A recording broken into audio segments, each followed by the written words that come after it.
تو اعتکاف کی حالت میں اللہ سبحانہ وتعالی کی عبادت کو بہترین طریقے پر کریں۔ یہاں یہ بات بھی یاد رہے کہ ہمارے دین میں رہبانیت نہیں ہے۔ رہبانیت کہتے ہیں ترک دنیا کو۔ اعتکاف میں اگرچہ ترک دنیا ہی کیا جاتا ہے، دنیا کے سارے کام کاج چھوڑ دیے جاتے ہیں، لیکن اس کے ساتھ ساتھ اگر ضرورت پڑے تو انسان کسی شرعی عذر کے ساتھ اعتکاف کی جگہ سے باہر بھی جا سکتا ہے۔ اگر ایک شخص عبادت میں لگا ہوا ہے تو اس کا یہ مطلب نہیں کہ وہ بندوں کے حال سے بالکل بے خبر ہو جائے اور اسے ان کی کوئی بھی پرواہ نہ رہے یا ان کی تکلیف میں وہ ان کی مدد نہ کرے، کیونکہ اللہ سبحانہ وتعالی اس بندے کی مدد کرتے ہیں جو کسی کی مدد میں لگا رہتا ہے۔ اللہ تعالیٰ کا وعدہ ہے کہ قیامت کے دن وہ لوگوں کی ایسے بندوں کی تکلیفوں کو دور کر دے گا، قیامت کی تکلیفوں میں سے جو دنیا میں بندوں کی تکلیفوں کو دور کرتے ہیں۔ اس لیے انسان جب عبادت کرے تو خوبصورت طریقے سے کرے، اور اگر بندوں کی خدمت کرے تو وہ بھی خالصتاً اللہ کی رضا کے لیے کرے، کیونکہ ہمارا امتحان ہی دراصل یہ ہے کہ ہم اس دنیا میں کرتے کیا ہیں۔ قرآن مجید میں اللہ تعالیٰ فرماتے ہیں تبارک الذی بیدہ الملک وہو علی کل شیء قدیر، بہت بابرکت ہے وہ ذات جس کے ہاتھ میں کائنات کی بادشاہت ہے اور وہ ہر چیز پر قدرت رکھتا ہے۔ الذی خلق الموت والحیات لیبلوکم ایکم احسن عملا، جس نے موت اور زندگی کو بنایا تاکہ تمہیں آزما کر دیکھے، تمہارا امتحان لے۔ کس بات کا امتحان؟ ایکم احسن عملا، کہ تم میں اچھے کام کون کرتا ہے، خوبصورت عمل کس کے ہیں۔ گویا ہم سب سے یہ دیکھا جا رہا ہے کہ ہمارے کاموں کا درجہ کیا ہے، ہم کس درجے پہ کام کرتے ہیں۔ کسی بھی کام کو جو اچھا ہو، اس کا اچھا ہونا جہاں شرط ہے وہاں اس کا طریقہ بھی درست ہونا ضروری ہے۔ اسی لیے ہم دیکھتے ہیں کہ اچھے کام کی جو ڈیفینیشن بتائی گئی کہ اللہ سبحانہ تعالیٰ کے نزدیک وہی کام اچھا ہے جس میں نیت بھی اچھی ہو اور طریقہ بھی اچھا ہو، یعنی محمد صلی اللہ علیہ وسلم کے بتائے ہوئے طریقے کے مطابق ہو۔ کیونکہ اگر کوئی کام بذات خود اچھا ہے لیکن اپروچ رانگ ہے، غلط طریقے پہ کیا جا رہا ہے، تو وہ کام اچھا نہیں ہو سکتا۔ اسی طرح اگر کام اچھا نہیں لیکن طریقہ اچھا ہے تو وہ بھی ٹھیک نہیں۔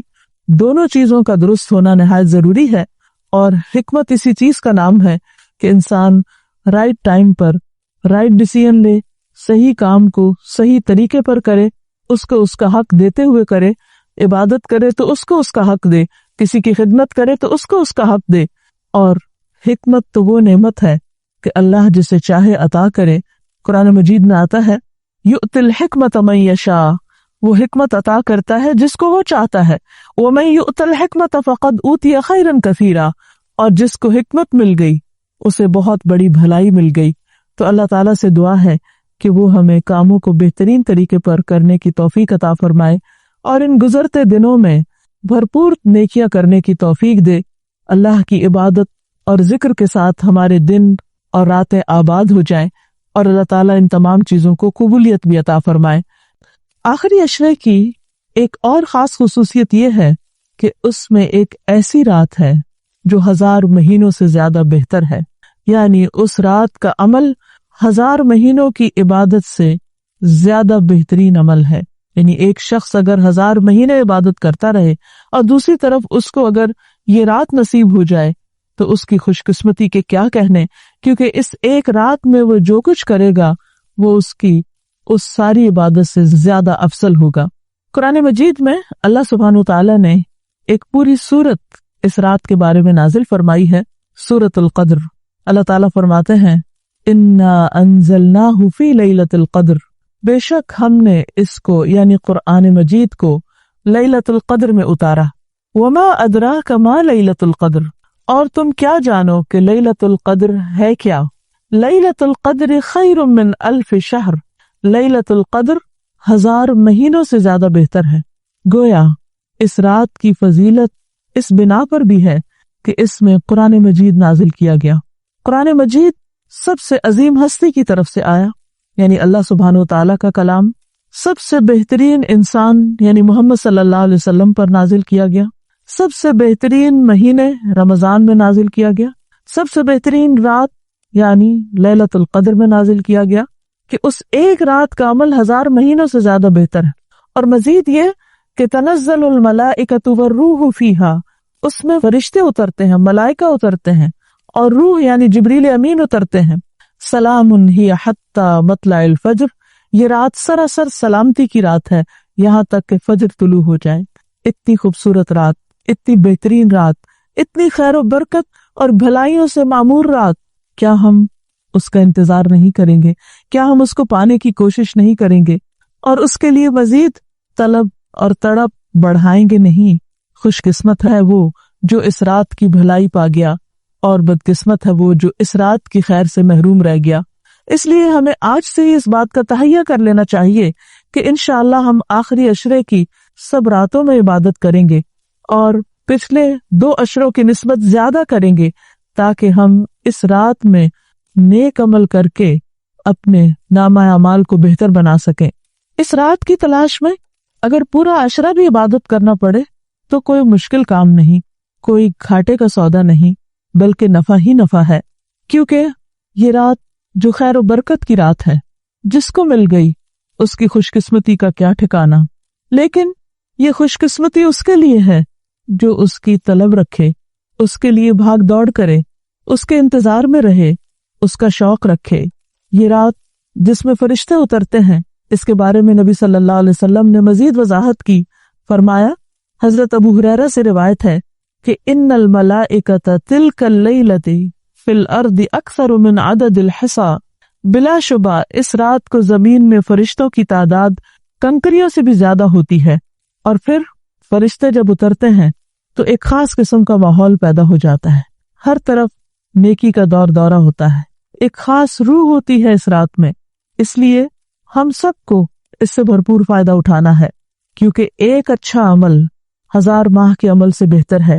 حضرت انس سے روایت ہے کہ رمضان آیا تو رسول اللہ صلی اللہ علیہ وسلم نے فرمایا، ان هذا الشهر قد حضركم وفيه ليلة خير من 1000 شهر من حرمها فقد حرم الخير كله ولا يحرم خيرها الا محروم، کہ لوگو یہ مہینہ جو تم پر آیا ہے، اس میں ایک ایسی رات ہے جو 1000 مہینوں سے بہتر ہے۔ جو شخص اس سے محروم رہا وہ ہر بھلائی سے محروم رہا۔ اس رات کی سعادت سے صرف بد نصیب ہی کو محروم کیا جاتا ہے، یعنی حقیقی معنوں میں بد نصیب وہ ہے جو اس رات کی عبادت سے محروم رہے، اس رات کی خیر سے محروم رہے۔ لیلۃ القدر آخری عشرے کی کوئی بھی رات ہو سکتی ہے، لیکن نبی صلی اللہ علیہ وسلم نے خاص طور پر طاق راتوں میں اسے تلاش کرنے کا حکم دیا ہے۔ ابن عمر کہتے ہیں کہ رسول اللہ صلی اللہ علیہ وسلم نے فرمایا، التمسوها فی العشر الاواخر یعنی لیلۃ القدر فإن ضعف احدکم او عجز فلا یغلبن علی السبع البواقی۔ صحیح مسلم کی اس روایت کا معنی ہے کہ رمضان کے آخری عشرے میں شب قدر تلاش کرو، پھر اگر تم میں سے کوئی کمزوری دکھائے یا عاجز ہو جائے تو آخری 7 راتوں میں سستی نہ کرے۔ یعنی نبی صلی اللہ علیہ وسلم نے اس کو اور شارٹ لسٹ کر دیا، پہلے 10 راتوں کا بتایا، پھر آخری 7 راتوں کی طرف توجہ دلائی۔ اس رات کا قیام گناہوں کی بخشش کا ذریعہ ہے۔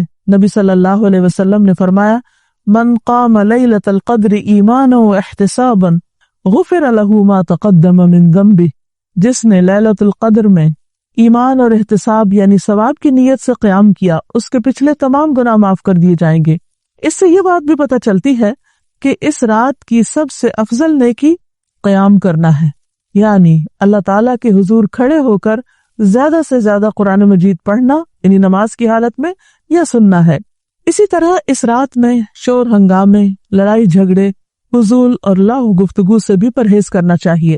عام طور پر ہوتا یہ ہے کہ جب لوگ مساجد میں اکٹھے ہوتے ہیں یا کچھ گھروں میں اکٹھے ہو کر اجتماعی طور پر قیام اللیل کا اہتمام کرتے ہیں تو پھر بعض اوقات تھکاوٹ ہونے کی صورت میں چائے کا دور چلتا ہے یا پھر گفتگو شروع ہو جاتی ہے، تو ہو سکتا ہے کہ وہی دعا کی قبولیت کا وقت ہو۔ اس لیے پوری رات میں انسان اپنے آپ پر خوب چیک رکھے، نظر رکھے کہ وہ عبادت کے سوا کسی اور چیز کی طرف دھیان نہ دے، اگر کوئی اور کر رہا تو اس کو بھی سمجھائے۔ اس سلسلے میں ایک حدیث ہے، عبادہ بن صامت سے مروی ہے کہ نبی صلی اللہ علیہ وسلم ہمیں شب قدر کی خبر دینے کے لیے تشریف لا رہے تھے کہ 2 مسلمان آپس میں جھگڑا کرنے لگے۔ اس پر آپ صلی اللہ علیہ وسلم نے فرمایا، میں آیا تھا کہ تمہیں شب قدر بتا دوں، لیکن فلاں اور فلاں نے آپس میں جھگڑا کر لیا، بس اس کا علم اٹھا لیا گیا اور امید ہے کہ تمہارے حق میں یہی بہتر ہوگا۔ اس حدیث سے ہمیں دو باتیں پتہ چلتی ہیں۔ ایک تو یہ کہ مسلمانوں کا باہم لڑائی جھگڑا فتنہ فساد ان کو بہت سی خیر سے محروم کر دیتا ہے۔ ایک اور حدیث کے مطابق فساد اور باہمی تعلقات کی خرابی دین کو مونڈ دینے والی ہے، یعنی دین کا صفایا کر دیتی ہے۔ وہاں کوئی ایمان اور تقوی اور خیر بھلائی باقی نہیں رہتی جہاں لوگوں کے درمیان باہم تعلقات اچھے نہیں ہوتے۔ اور یہاں ہم دیکھتے ہیں کہ نبی صلی اللہ علیہ وسلم اسپیسیفکلی یہ بتانے کے لیے آئے کہ کون سی رات لیلۃ القدر ہوگی تاکہ لوگ اس میں پوری طرح عبادت کر سکیں، لیکن لڑائی جھگڑے کی وجہ سے وہ علم آپ سے اٹھا لیا گیا۔ لیکن آپ نے یہ فرمایا کہ اسی میں بھلائی ہوگی۔ اس سے ہمیں ایک اور بات بھی پتہ چلتی، اور وہ یہ کہ نبی صلی اللہ علیہ وسلم انتہا درجے کی مثبت سوچ رکھتے تھے۔ وہ ہر اس موقع پر جہاں کوئی شخص پریشان ہو کر کام چھوڑ سکتا ہے یا ڈپریشن میں جا سکتا ہے، آپ اس موقع پر بھی ہمیشہ یہی بتاتے کہ اس میں بھی بھلائی ہے، اس میں بھی خیر ہے، اور ہم اگر غور کریں تو خیر نظر بھی آتی ہے۔ وہ یہ کہ اگر ہمیں یہ پتا ہوتا کہ فلاں ایک رات لیلۃ القدر ہے، مثلاً بعض لوگ جیسے کہتے ہیں 27ویں کی رات یا کوئی اور رات، تو پھر ہم صرف عبادت اسی رات میں کرتے۔ اب چونکہ پتا نہیں کہ کون سی رات ہے، تو اس ایک رات کو تلاش کرنے کے لیے ہم اور بھی بہت سی راتوں میں عبادت کر لیتے ہیں، جو یقینی طور پر ثواب اور اجر کا کام ہے۔ لیلۃ القدر اگرچہ یہ نہیں پتا چلتا کہ کون سی رات ہے، لیکن اس کی کچھ علامات ہمیں بتائی گئی ہیں۔ وہ علامات کیا ہیں؟ احادیث کی روشنی میں دیکھیے، نبی صلی اللہ علیہ وسلم نے فرمایا، شب قدر کی صبح کو سورج کے بلند ہونے تک اس کی شعاع نہیں ہوتی، وہ ایسے ہوتا ہے جیسے تھالی، یعنی سورج نظر تو آتا ہے لیکن اس کی شعاعیں نہیں نظر آتی، یعنی سورج کا رنگ ایک طرح سے مختلف ہوتا ہے۔ ایک اور روایت میں آتا ہے، حضرت ابو ہریرہ سے روایت ہے کہ ہم نے رسول اللہ صلی اللہ علیہ وسلم کے پاس شب قدر کا ذکر کیا تو آپ نے فرمایا، تم میں سے کون اسے یاد رکھتا ہے؟ اس میں جب چاند نکلتا ہے تو ایسا ہوتا ہے جیسے بڑے تھال کا کنارہ، یعنی اس کو بھی آپ نے تھال سے تشبیہ دی، لیکن کنارہ اس لیے کہ آخری راتوں میں چاند پورا نہیں رہتا، ایک کنارے کی طرح رہ جاتا ہے۔ اسی طرح ابن عباس سے مروی ہے کہ رسول اللہ صلی اللہ علیہ وسلم نے فرمایا، شب قدر آسان اور معتدل رات ہے جس میں نہ گرمی ہوتی ہے اور نہ سردی۔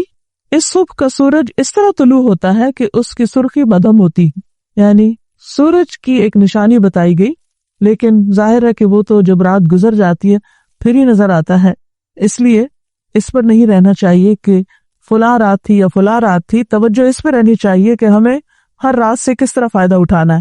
ایک اور روایت میں آتا ہے، حضرت زر سے روایت ہے، انہوں نے کہا کہ میں نے ابی ابن کعب کو یہ فرماتے ہوئے سنا، ان سے کہا گیا کہ حضرت عبداللہ بن مسعود فرماتے ہیں کہ جو آدمی سارا سال قیام کرے وہ لیلۃ القدر کو پہنچ گیا۔ حضرت ابی فرمانے لگے کہ اللہ کی قسم جس کے سوا کوئی معبود نہیں، وہ شب قدر رمضان میں ہے۔ وہ یقین کے ساتھ قسم کھاتے ہیں، اللہ کی قسم بے شک میں جانتا ہوں وہ کون سی رات ہے۔ یہ وہی رات ہے جس میں اللہ کے رسول صلی اللہ علیہ وسلم نے ہمیں قیام کا حکم دیا۔ اس رات کی صبح 27 تاریخ تھی، اور اس کی علامت یہ تھی کہ سورج طلوع ہوا تو اس کی سفیدی میں شعاع نہ تھی۔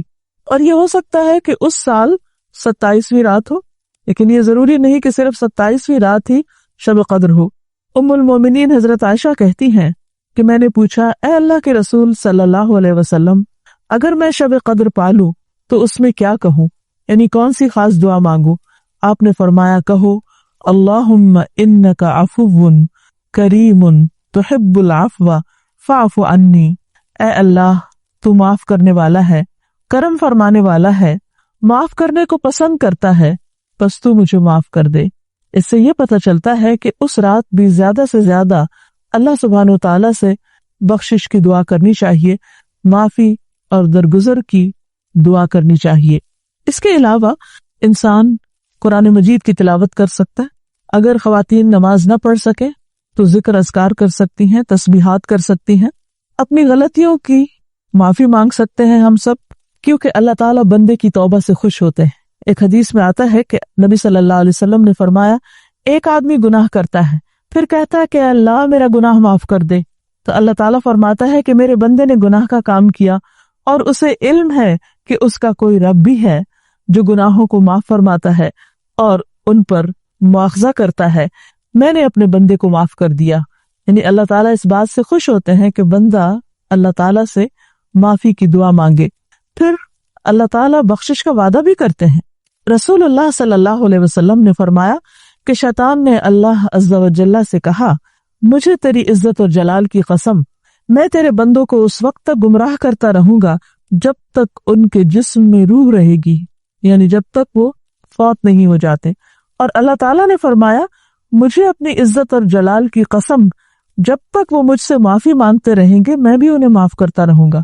یعنی اللہ تعالیٰ کو معاف کرنا پسند ہے، اس لیے خصوصی طور پر لیلۃ القدر میں اپنے گناہوں کی معافی مانگنی چاہیے، کیونکہ اس میں قبولیت کی گھڑیاں ہوتی ہیں.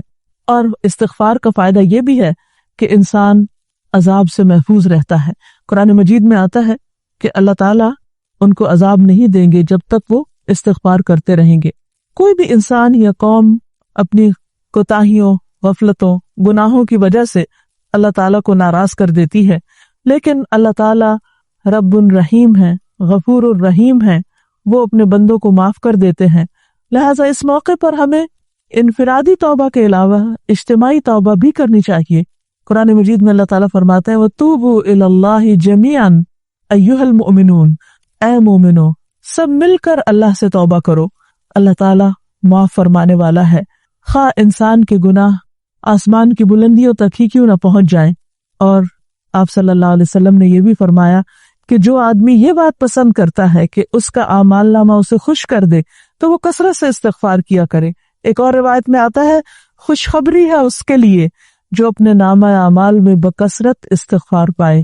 اللہ تعالیٰ سے دعا ہے کہ اللہ تعالیٰ ہمیں یہ رات نصیب فرمائے اور ہمارے گناہوں کی بخشش فرما دے اور اپنی رحمتوں کا نزول ہم سب پر کرے. لیلۃ القدر جو 1000 مہینوں سے زیادہ بہتر رات ہے، جو سراسر سلامتی کی رات ہے، جس میں فرشتے اترتے ہیں، جس میں دعائیں قبول ہوتی ہیں، جس میں ایمان اور احتساب کے ساتھ کیا جانے والا قیام یعنی رات کی نماز، تراویح اور تہجد کی نماز انسان کے لیے بخشش کا ذریعہ بنتی ہے. پھر ہم نے اس رات کی بہترین دعا کے بارے میں بھی جانا جو نبی صلی اللہ علیہ وسلم نے حضرت عائشہ کو سکھائی تھی. ہم سب کو بھی وہ دعا سیکھ لینی چاہیے اور ان راتوں میں خوب مانگنی چاہیے. یہ تمام اعمال انسان کے ایمان میں اضافے کا ذریعہ بنتے ہیں. سوال یہ پیدا ہوتا ہے کہ ایمان کیا ہے؟ ایمان نام ہے اعتقاد کا، یقین اور بھروسے کا. انسان کا ایمان جتنا زیادہ ہوتا ہے اس کے عمل کی کوالٹی اتنی ہی بہترین ہو جاتی. لیکن ایمان بہترین کیسے ہوتا ہے؟ وہ بھی پھر عمل سے ہوتا ہے. تو گویا ایمان اور عمل لازم و ملزوم ہے. جب ایمان مضبوط ہوتا ہے تو عمل اچھا ہوتا ہے، جب عمل اچھا ہوتا ہے تو ایمان اور مضبوط ہو جاتا ہے، جب ایمان اور مضبوط ہوتا ہے تو عمل اور اچھا ہو جاتا ہے. اور اس طرح انسان خیر اور بھلائی کی منزلیں طے کرتے کرتے اللہ سبحانہ وتعالیٰ کے مزید قریب ہو جاتا ہے. اس لیے ہم سب کو ان کاموں کے بارے میں زیادہ سے زیادہ جان کر ان کو اختیار کرنا ہے، پورے یقین اور اللہ تعالیٰ پر اعتماد کرتے ہوئے کہ جو ہمارے ایمان میں اضافے کا ذریعہ بنے، اور ان چیزوں کو چھوڑ دینا ہے جو ایمان میں کمی کا ذریعہ بنتے ہیں.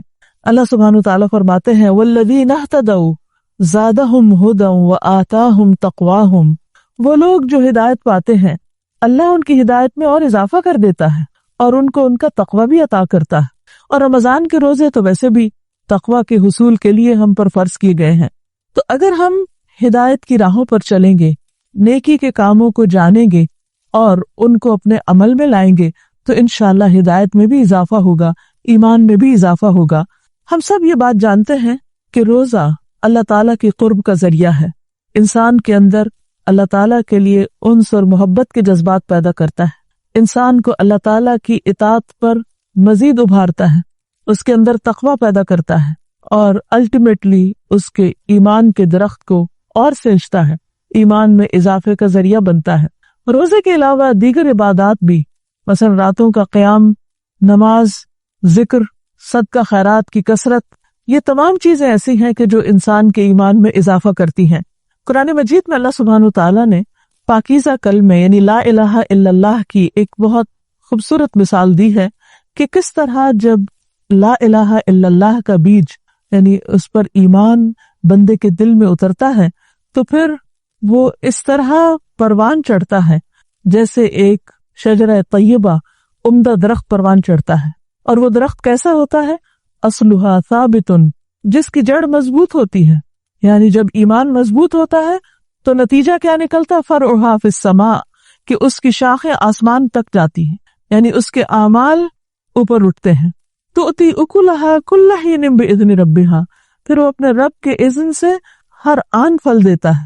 یعنی ایسا انسان جس کے اندر ایمان ہوتا ہے اور ایمان پر اس کو استقامت نصیب ہوتی ہے، تو پھر وہ دوسروں کے لیے بھی ایک مفید انسان بن جاتا ہے. وہ ہر دم فائدہ پہنچانے والا بن جاتا ہے. جیسے ایک درخت اگر اس پر پھلوں کا موسم نہ بھی ہو تو اس سے آکسیجن بنتی رہتی ہے، سایہ بنتا ہے، اور دیگر بھی بہت سے فوائد حاصل ہوتے ہیں. اسی طرح بندہ مومن کے اندر جب ایمان آتا ہے اور نیکی اور تقوی کے ذریعے وہ ایمان سینچا جاتا ہے تو یہ چیز انسان کے نیک اعمال میں اضافے کا ذریعہ بنتی ہے.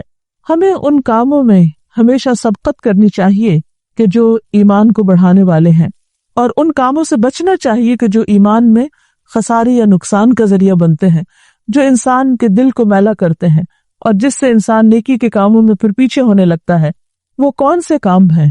ان میں سے ایک کام تو یہ ہے کہ انسان غلط کمپنی اختیار نہ کرے، یعنی ایسے لوگوں کی پیروی نہ کرے جن کا دل اللہ کے ذکر سے خالی ہو، جو غفلت کی زندگی بسر کر رہے ہوں. قرآن مجید میں اللہ تعالیٰ فرماتے ہیں وَلَا تُطِعْ مَنْ أَغْفَلْنَا قَلْبَهُ عَنْ ذِكْرِنَا وَاتَّبَعَ هَوَاهُ وَكَانَ أَمْرُهُ فُرُطًا. وَلَا تُطِعْ، اور تم اطاعت نہ کرو، بات نہ مانو. کس کی؟ من اغفلنا قلبه عن ذکرنا، جس کے دل کو ہم نے اپنے ذکر سے غافل کر دیا ہو. واتبع هواه، اور وہ اپنی خواہشات کی پیروی کر رہا ہو. وکان امره فرطا، اور اس کے سارے کام بکھرے ہوئے ہوں، یعنی غیر منظم زندگی ہو اور کسی چیز کا سر پاؤ نہ ہو. لہذا انسان اگر اپنے ایمان میں اضافہ کرنا چاہتا ہے تو اس کے لیے ضروری ہے کہ صالحین کی صحبت اختیار کرے، اللہ کو یاد کرنے والے، اللہ کا ذکر کرنے والے لوگوں کی کمپنی میں بیٹھے، نہ کہ ان کے پاس جو اللہ سے غافل ہوں. کیونکہ انسان جب ایسے لوگوں میں بیٹھتا ہے تو ویسا ہی ہو جاتا ہے یا ہونے لگتا ہے، کیونکہ انسان اپنے ماحول کی پیداوار ہوتا ہے. اسی طرح جب انسان کسی کمپنی میں بیٹھتا ہے تو عموماً وہاں مختلف لوگوں کی باتیں سنتا ہے. ان باتوں سے بھی انسان متاثر ہوتا ہے. وہ باتیں اس کے اوپر کسی نہ کسی درجے میں اثر کرتی ہیں، یا اسی وقت یا تھوڑی دیر کے بعد یا بعد میں بھی وہ چیزیں یاد آتی رہتی ہیں. اب اگر انسان روزہ رکھ کر بھی جھوٹ بول رہا ہے تو ایسے روزہ رکھنے کا بھی کچھ فائدہ نہیں، اس سے ایمان میں اضافہ نہیں ہو سکتا. خالی بھوکے پیاسے رہنے سے ایمان نہیں بڑھتا. نبی صلی اللہ علیہ وسلم نے فرمایا من لم يدع قول الزور والعمل به فليس لله حاجة في ان يدع طعامه وشرابه. جو شخص روزہ رکھ کر جھوٹ بولنا اور اس پر عمل کرنا نہ چھوڑے تو اللہ تعالیٰ کو اس بات کی کوئی حاجت نہیں کہ انسان اپنا کھانا پینا چھوڑ دے. یعنی اللہ تعالیٰ نے روزے کا حکم اس لیے نہیں دیا کہ انسان بھوکا پیاسا رہے اور باقی جو اس کا جی چاہے کرے. گویا روزہ برائی سے بچنے کا نام ہے، صرف کھانے پینے سے بچنے کا نام نہیں. اسی طرح ایک اور جگہ پر آپ صلی اللہ علیہ وسلم نے فرمایا کم من صائم لیس له من صیامه الا الظمأ وکم من قائم لیس من قیامه الا السحر. کتنے ہی روزہ دار ایسے ہیں کہ جن کو اپنے روزے سے سوائے بھوک پیاس کے کچھ بھی نہیں ملتا، یعنی کوئی اجر و ثواب نہیں ملتا، ان کے اندر کوئی تقویٰ نہیں آتا، ان کی زندگی میں کوئی تبدیلی نہیں آتی، ان کی روحانیت میں کوئی طاقت نہیں آتی. وہ جیسے پہلے ہوتے ہیں ویسے ہی رمضان کے بعد ہوتے ہیں، کیونکہ انہوں نے کھانا پینا تو چھوڑا، وہ کام نہیں چھوڑے جس سے ایمان میں کمی ہو جاتی ہے. اس لیے روزے کے ساتھ ساتھ انسان کو اپنی زبان اور اپنے باقی اعمال کا بھی محاسبہ کرتے رہنا چاہیے. اسی طرح آپ نے یہ بھی فرمایا کہ کتنے ہی راتوں کو جاگنے والے ایسے ہیں، قیام کرنے والے، جو ویسے عبادت میں کھڑے رہتے ہیں لیکن ان کو رات جاگنے کے علاوہ کچھ بھی نہیں ملتا، کچھ حاصل نہیں ہوتا، کوئی اجر و ثواب حاصل نہیں ہوتا. کیوں؟ اس لیے کہ وہ یا تو دکھاوے کے لیے کرتے ہیں، یا پھر ان کی نمازوں میں کوئی خشوع خضوع نہیں ہوتا، یا وہ ایک لگے بندے انداز میں بس ایک ریچول کے طور پر اس کام کو کر رہے ہوتے ہیں، اس میں کوئی روح نہیں ہوتی. تو جیسے روح کے بغیر کوئی جسم مردہ ہوتا ہے، ایسے ہی جب عبادت کے اندر روح نہیں ہوتی، عبادت کے اندر اچھی نیت نہیں ہوتی، شوق اور جذبہ نہیں ہوتا، وہ اللہ کے لیے نہیں کی جاتی، وہ ریاکاری اور دکھاوے سے پاک نہیں ہوتی تو وہ عبادت بھی زیادہ فائدہ نہیں دیتی۔ اس لیے ہمیں رمضان میں جو بھی کام کریں اس میں اپنی نیتوں کا بھی خوب جائزہ لیتے رہیں۔ اسی طرح جو چیز ایمان میں کمی کرتی ہے وہ غیبت، چغل خوری اور اس قسم کے زبان کے دیگر گناہ ہیں۔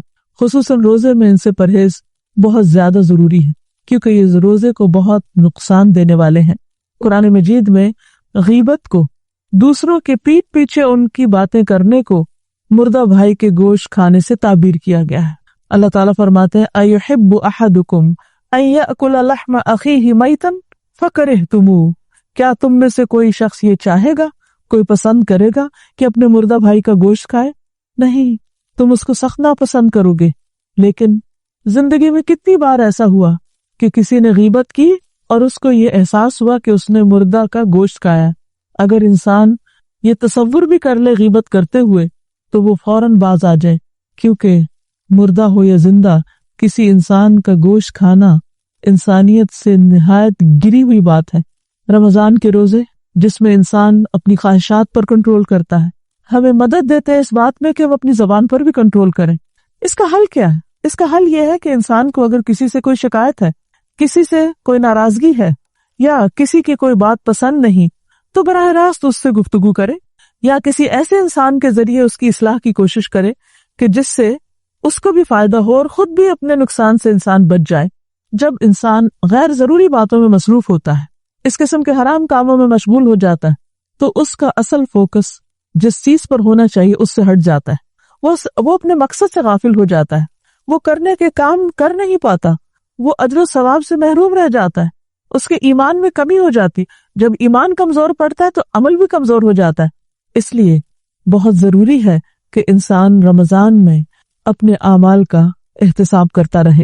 جہاں تک ایمان بڑھانے والے کام ہیں تو اس میں فرائض کے ساتھ نوافل کی کثرت، ذکر کی مجلس میں شرکت، جیسے غافلوں کی مجلس میں شرکت ایمان کمزور کرتی ہے، اس کے برعکس ذکر کی مجالس ایمان میں اضافے کا ذریعہ بنتی ہے، کیونکہ نبی صلی اللہ علیہ وسلم نے فرمایا جو قوم بھی اللہ کے ذکر میں مشغول ہوتی ہے فرشتے انہیں گھیر لیتے ہیں، رحمت انہیں ڈھانپ لیتی ہے، سکینت ان پہ نازل ہوتی ہے اور اللہ تعالیٰ اپنے پاس والوں میں ان کا ذکر کرتا ہے، یعنی وہ اللہ تعالیٰ کے پسندیدہ لوگ ہوتے ہیں۔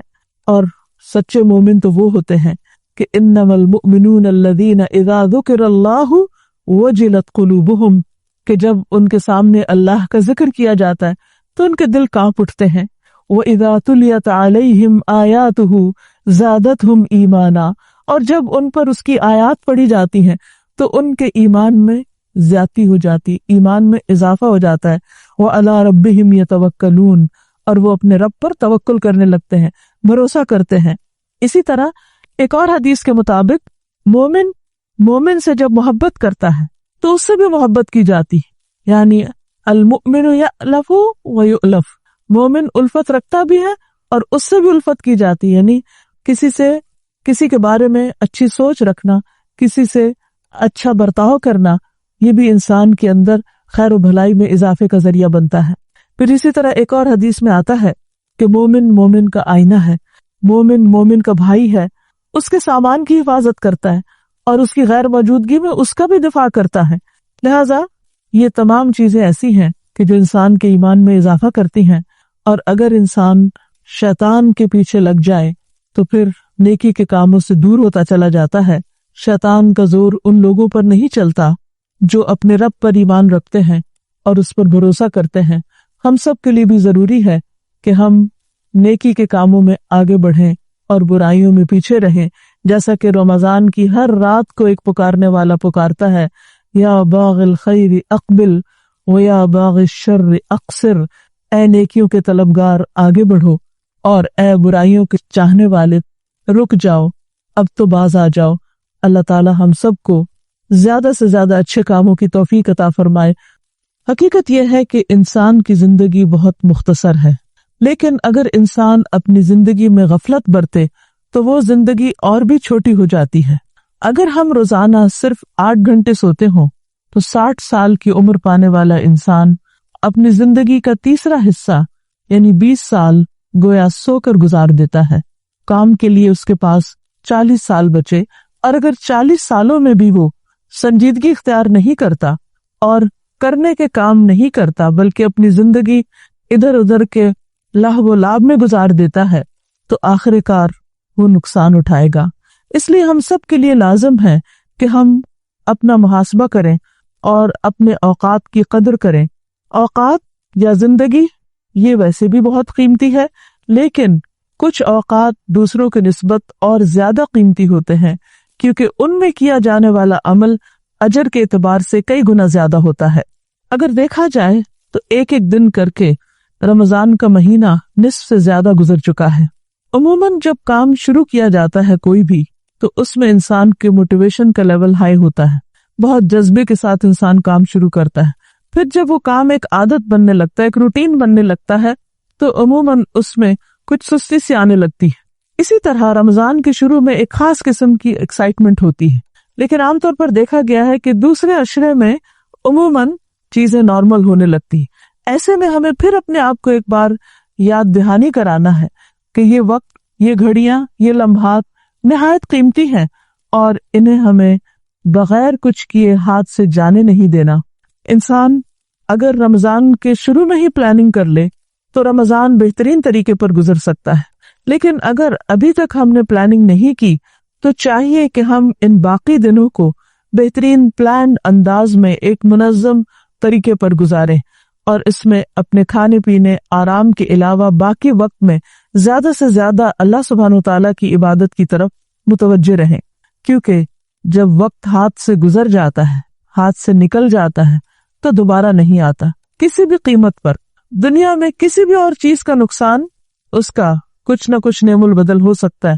مثلا اگر کسی کے پیسے کھو جائیں تو دوبارہ بھی اس کو مل سکتے ہیں، کوئی چیز ٹوٹ جائے تو انسان اور خرید سکتا ہے، کپڑا پھٹ جائے تو نیا لے لیتا ہے، لیکن اگر وقت ہاتھ سے نکل جائے تو دوبارہ ہاتھ نہیں آتا، چاہے وہ انسان اپنی عمر بھر کی پونجی اس پر لگا دے، اس کا کوئی میک اپ ہو ہی نہیں سکتا کسی بھی طرح۔ اگر انسان سوچے کہ میں اس وقت کچھ نہیں کرتا، بعد میں کچھ کر لوں گا، تو بعد کے اوقات تو کسی اور کام کے لیے ہیں۔ آج اس وقت جو کام کرنا ہے وہ ابھی کرنا ہے، آج ہی کرنا ہے، کیونکہ وہ آج ہی کے لیے ہمیں موقع دیا گیا ہے۔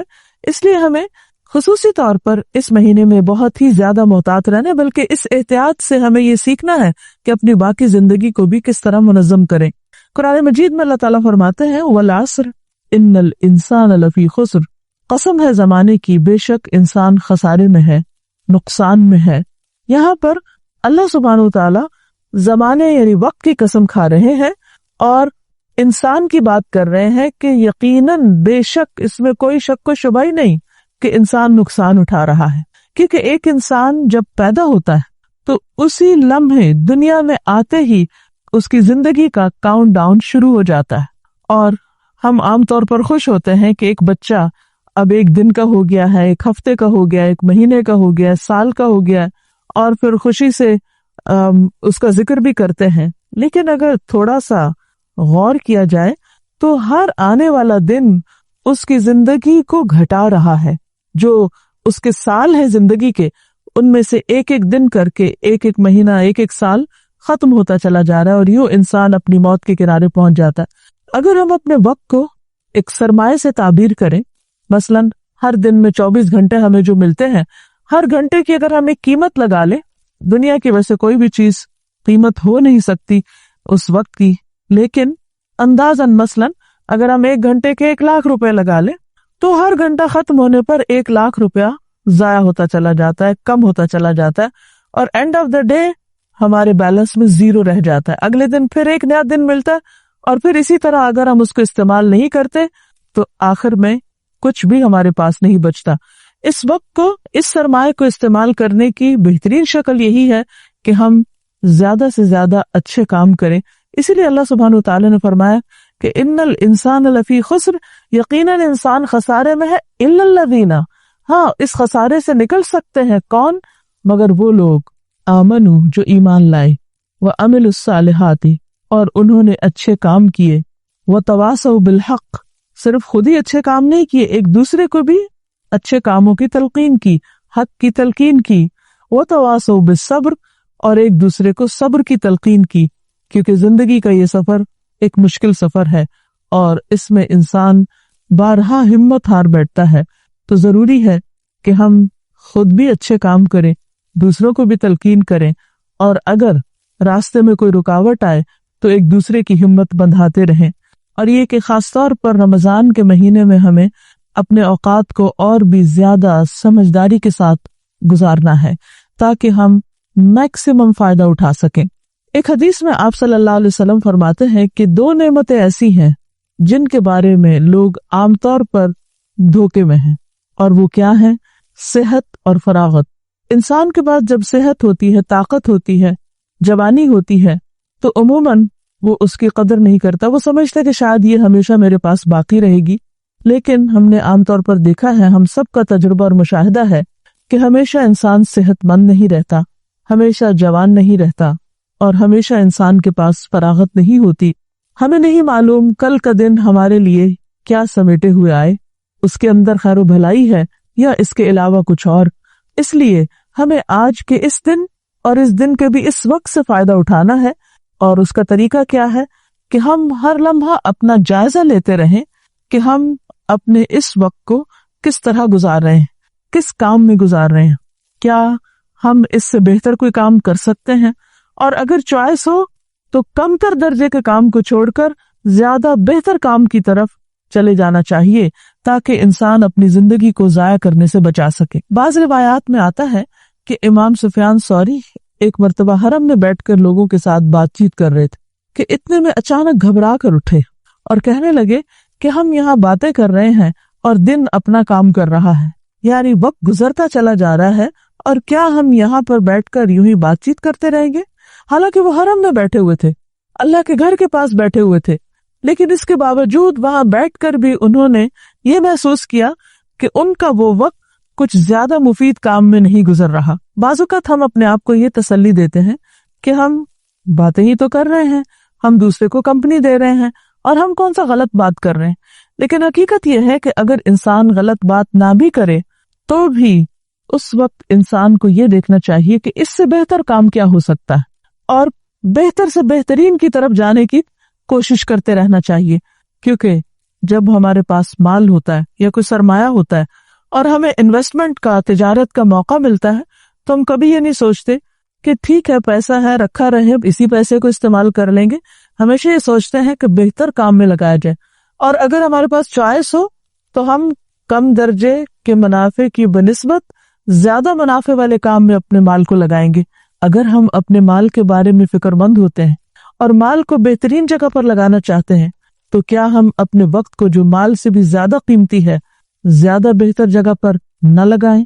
انسان جب اللہ سبحانہ و تعالیٰ کے حضور حاضر ہوگا تو اللہ تعالیٰ اس سے 4 باتوں کے بارے میں ضرور پوچھیں گے.